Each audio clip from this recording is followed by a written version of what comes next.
अगर आपकी कोई मन्नत पूरी न हो रही हो या फिर तमाम प्रयासों के बावजूद आपको करियर में सफलता न मिल रही हो या व्यक्तिगत जीवन में परेशानी चल रही हो, मसलन कोई भी दिक्कत हो, तो परेशान होने के बजाय अब की सावन सोमवार का व्रत करके यहाँ बताई गई व्रत कथा का पाठ करें।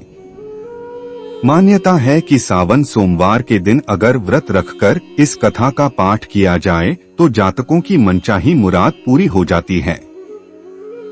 कथा शुरू करने से पहले अगर आपने इस YouTube चैनल को सब्सक्राइब नहीं किया है तो सब्सक्राइब बटन दबाकर बेल आइकन प्रेस करें। एक साहूकार था जो भगवान शिव का अनन्य भक्त था। उसके पास धन धान्य किसी भी चीज की कमी नहीं थी, लेकिन उसकी कोई संतान नहीं थी और वह इसी कामना को लेकर रोज शिवजी के मंदिर जाकर दीपक जलाता था। उसके इस भक्तिभाव को देखकर एक दिन माता पार्वती ने शिवजी से कहा कि प्रभु, यह साहूकार आपका अनन्य भक्त है, इसको किसी बात का कष्ट है तो आपको उसे अवश्य दूर करना चाहिए। शिवजी बोले कि हे पार्वती, इस साहूकार के पास पुत्र नहीं है, यह इसी से दुख ही रहता है। माता पार्वती कहती हैं कि हे ईश्वर, कृपा करके इसे पुत्र का वरदान दे दीजिए। तब भोलेनाथ ने कहा कि हे पार्वती, साहूकार के भाग्य में पुत्र का योग नहीं है। ऐसे में अगर इसे पुत्र प्राप्ति का वरदान मिल भी गया तो वह केवल 12 वर्ष की आयु तक ही जीवित रहेगा। यह सुनने के बाद भी माता पार्वती ने कहा कि हे प्रभु, आपको इस साहूकार को पुत्र का वर देना ही होगा, अन्यथा भक्त क्यों आपकी सेवा पूजा करेंगे। माता के बार बार कहने से भोलेनाथ ने साहूकार को पुत्र का वरदान दिया, लेकिन यह भी कहा कि वह केवल 12 वर्ष तक ही जीवित रहेगा। साहूकार यह सारी बातें सुन रहा था, इसलिए उसे न तो खुशी हुई और न ही दुख। वह पहले की ही तरह भोलेनाथ की पूजा अर्चना करता रहा। उधर सेठानी गर्भवती हुई और 9वें महीने उसे सुंदर से बालक की प्राप्ति हुई।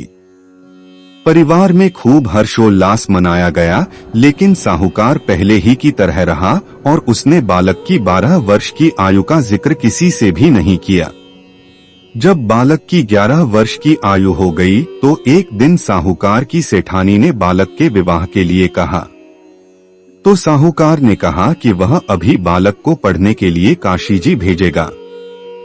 इसके बाद उसने बालक के मामा जी को बुलाया और कहा कि इसे काशी पढ़ने के लिए ले जाओ और रास्ते में जिस भी स्थान पर रुकना वहां यज्ञ करते और ब्राह्मणों को भोजन कराते हुए आगे बढ़ना।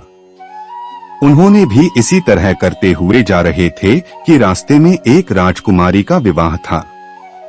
जिससे उसका विवाह होना था वह एक आंख से काना था।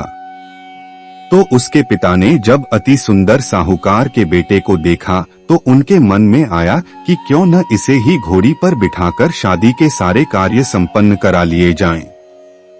तो उन्होंने मामा से बात की और कहा कि इसके बदले में वह अथाह धन देंगे, तो वह भी राजी हो गए।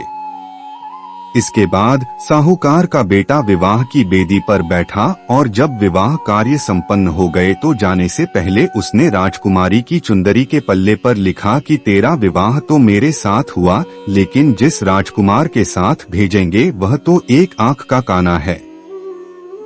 इसके बाद वह अपने मामा के साथ काशी के लिए चला गया। उधर जब राजकुमार ने अपनी चुनरी पर यह लिखा हुआ पाया तो उसने राजकुमार के साथ जाने से मना कर दिया। तो राजा ने भी अपनी पुत्री को बारात के साथ विदा नहीं किया। बारात वापस लौट गई। उधर मामा और भांजे काशी जी पहुंच गए थे। एक दिन जब मामा ने यज्ञ रचा रखा था और भांजा बहुत देर तक बाहर नहीं आया तो मामा ने अंदर जाकर देखा तो भांजे के प्राण निकल चुके थे।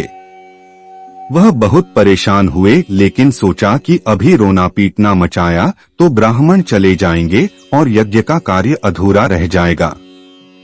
जब यज्ञ संपन्न हुआ तो मामा ने रोना पीटना शुरू किया। उसी समय शिव पार्वती उधर से जा रहे थे तो माता पार्वती ने शिवजी से पूछा, हे प्रभु, ये कौन रो रहा है? तभी उन्हें पता चलता है कि यह तो भोलेनाथ के आशीर्वाद से जन्मा साहूकार का पुत्र है।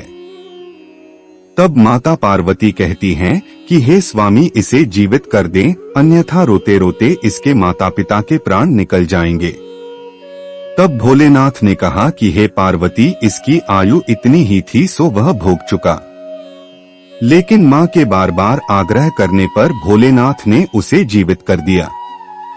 लड़का ओम नमः शिवाय करते हुए जी उठा और मामा भांजे दोनों ने ईश्वर को धन्यवाद दिया और अपनी नगरी की ओर लौटे। रास्ते में वही नगर पड़ा और राजकुमारी ने उन्हें पहचान लिया। तब राजा ने राजकुमारी को साहूकार के बेटे के साथ बहुत सारे धन धान्य के साथ विदा किया। उधर साहूकार और उसकी पत्नी छत पर बैठे थे।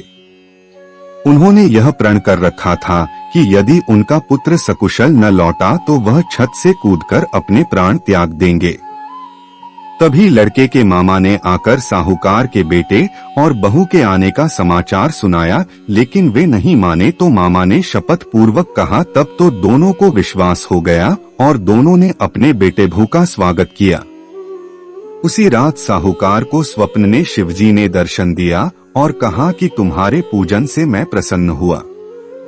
इसी प्रकार जो भी व्यक्ति इस कथा को पढ़ेगा या सुनेगा उसके समस्त दुख दूर हो जाएंगे और मनोवांछित सभी कामनाओं की पूर्ति होगी। कथा कैसी लगी कमेंट करके जरूर बताएं। साथ ही YouTube चैनल को सब्सक्राइब करें। धन्यवाद।